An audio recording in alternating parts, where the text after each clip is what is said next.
Hi there. Welcome to a little bit of kitchen talk.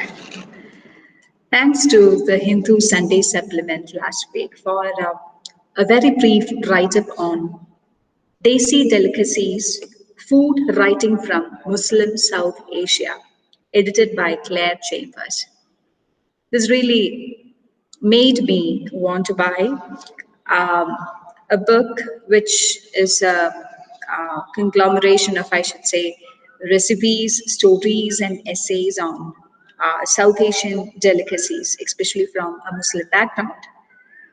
It came out in 2021, and of course, you have the editor talking about how she really wanted to do this book during the corona times, and how she really wanted to get across to readers about the stories behind certain recipes, or certain recipes which come after certain stories.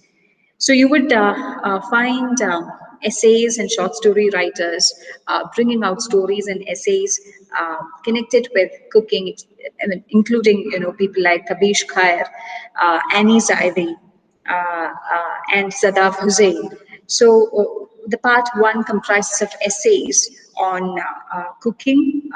For example, the essay titled "The Homesick Restaurant" by Nadeem Aslam is about how a family reunion happens abroad in quite accidental circumstances, and how it leads to healing, and how it really leads to the cooking of a special dish of their family, followed by the recipe of spinach and fenugreek.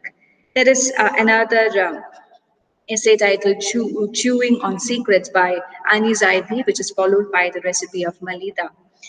You also got the part two, which comprises of stories by different short story writers, and followed by one recipe or the other. For instance, The Night of Forgiveness by Farah Yamin is followed by the recipe for khichdi. So basically, this is a very tasty book, I should say, because you really feel like trying out the recipes. Unlike the prescriptive cookbooks which you find, you would always like to try these recipes because basically there is a story or an essay behind it. Now, another book which I would like to introduce is Krish Ashok's Masala Lab, The Science of Indian Cooking. Now, Krish Ashok introduces himself as not a professional chef, but someone who cooks daily because he really loves to cook. He's not a scientist, but he can explain science with an easy to understand clarity. I'm reading from the book, from his introduction. He trained to be an electronic engineer, but is now a software engineer.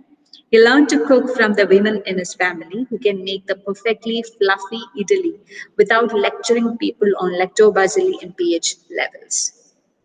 He likes a scientific method, not because it offers him the ability to bully people with knowledge, but because it confidently lets him say, I don't know, let me test it for myself.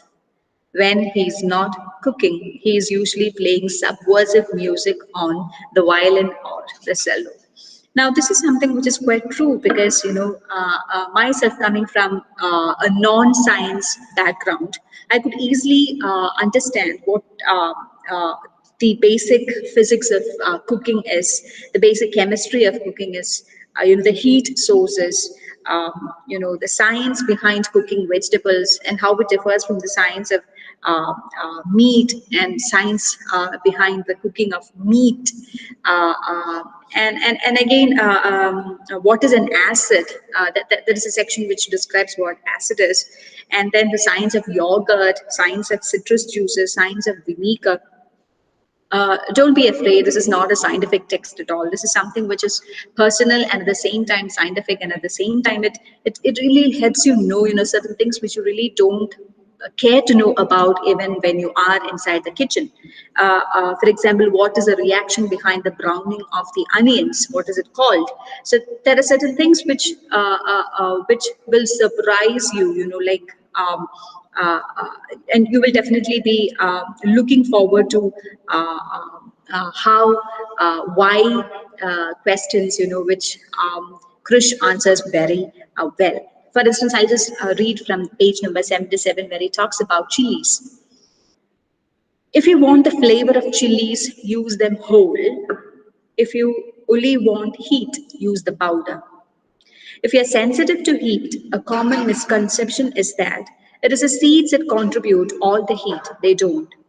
The seeds are removed because they taste bitter. It is a placenta which connects the seed to the flesh that has most of the capsaicin.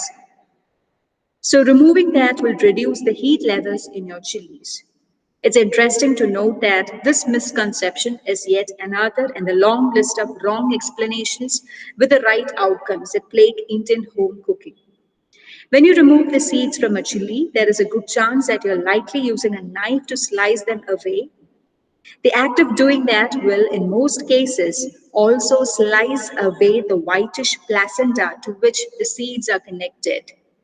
So it's natural to think that it is the seeds that contribute to the heat because the technique seems to work. So happy reading, happy cooking.